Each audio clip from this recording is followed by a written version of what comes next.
Selamat pagi, siang, sore, dan malam. Izinkan saya memperkenalkan diri. Nama saya Meta Novensa Tamba dengan NIM 25111111200015 dari Program Studi Kedokteran Gigi Universitas Lambung Mangkurat angkatan 2025. Di sini saya akan membawakan ataupun menyelami salah satu sistem biologis paling fundamental dalam kehidupan manusia, yakni sistem reproduksi pria. Sistem ini jauh lebih dari sekedar seperangkat organ. Sistem reproduksi pria adalah sistem organ yang kompleks, memiliki 3 fungsi utama, yakni memproduksi, menyimpan, dan mengantarkan sel sperma ke dalam sistem reproduksi wanita untuk mencapai pembuahan. Selain itu, sistem ini juga sangat vital dalam regulasi hormon testosteron yang berperan penting dalam perkembangan ciri kelamin sekunder pada pria, seperti perubahan suara yang menjadi lebih berat, peningkatan massa otot, dan pola pertumbuhan rambut, tubuh, serta wajah.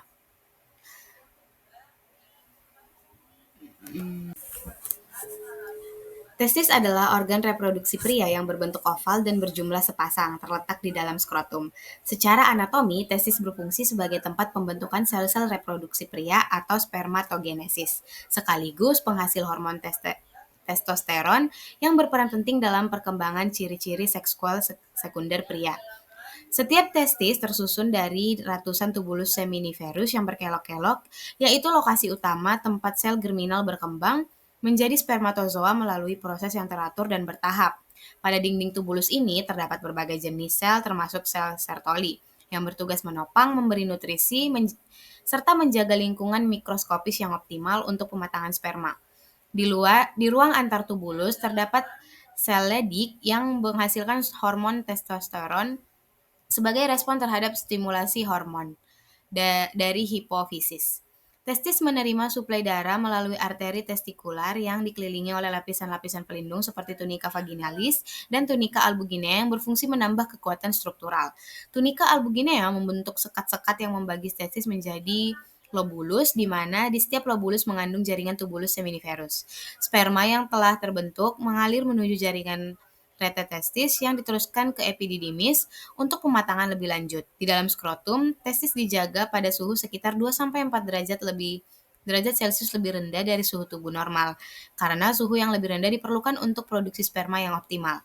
Pengaturan suhu ini diperoleh melalui beberapa mekanisme seperti otot kremaster yang dapat mengangkat atau menurunkan testis, serta pampiniform plexus atau jaringan vena yang berfungsi sebagai penukar panas.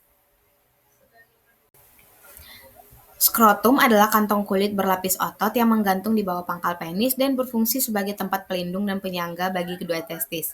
Struktur ini terdiri dari kulit tipis, jaringan subkutan, dan lapisan otot polos yang disebut otot dartos, serta secara lebih dalam berhubungan dengan otot kremaster yang berasal dari otot obliquus internus abdominis. Kemudian warna skrotum umumnya lebih gelap dibandingkan kulit sekitarnya karena banyak mengandung pigmen dan vaskularisasi yang kaya.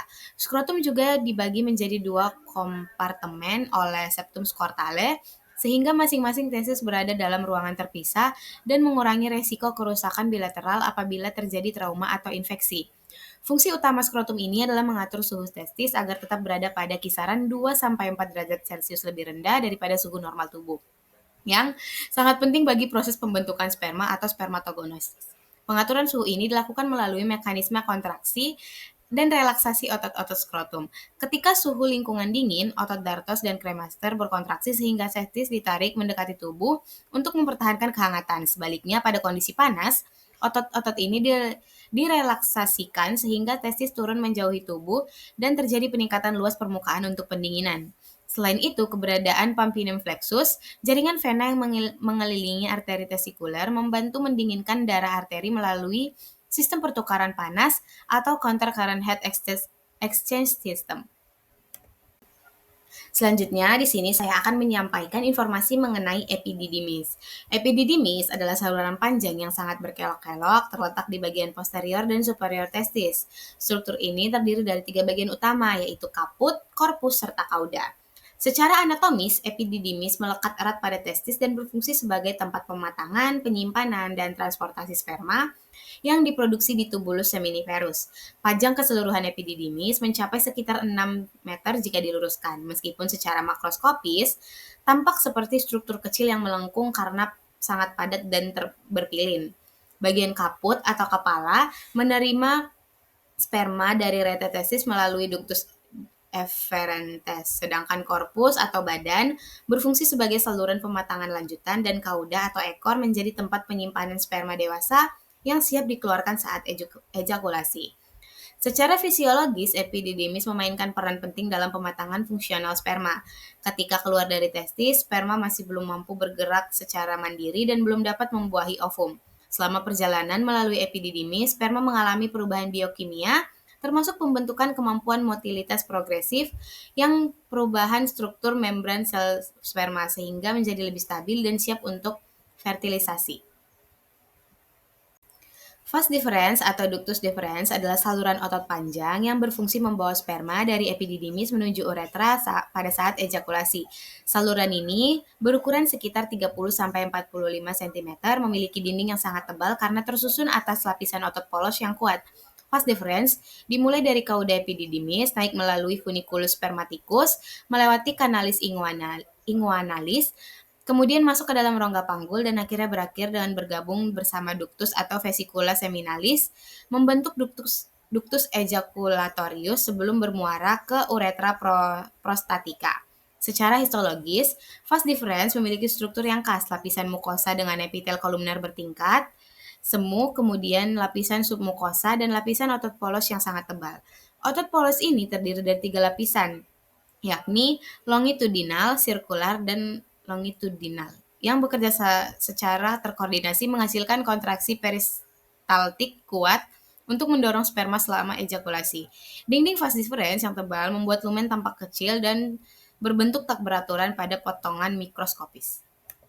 Vesicula seminalis adalah sepasang kelenjar aksesori pada sistem reproduksi pria yang terletak di belakang kandung kemih dan di depan rektum. Kelenjar ini berbentuk kantong memanjang dan berkelok-kelok, masing-masing berukuran sekitar 5-10 cm.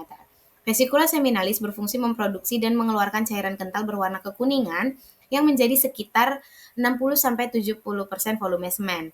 Cairan yang dihasilkan kaya akan fruktosa yang merupakan sumber energi utama bagi sperma setelah ejakulasi. Selain fruktosa, vesicula seminalis juga menghasilkan prostaglandin, fibronogen, dan berbagai protein yang membantu meningkatkan viabilitas serta mobilitas sperma. Vesicula seminalis tidak berhubungan langsung dengan proses penyimpanan sperma, melainkan bertugas memproduksi cairan nutrisi yang akan bercampur dengan sperma saat proses ejakulasi. Setiap vesicula seminalis terhubung dengan ductus deferens melalui saluran pendek yang disebut dengan ductus excretorius, dan keduanya bersatu membentuk ductus ejaculatorius yang akan bermuara ke dalam prostat uretra. Sekret dari vesicula seminalis memiliki pH relatif biasa yang membantu menetralkan lingkungan asam pada uretra dan vagina sehingga memfasilitasi kelangsungan hidup sperma.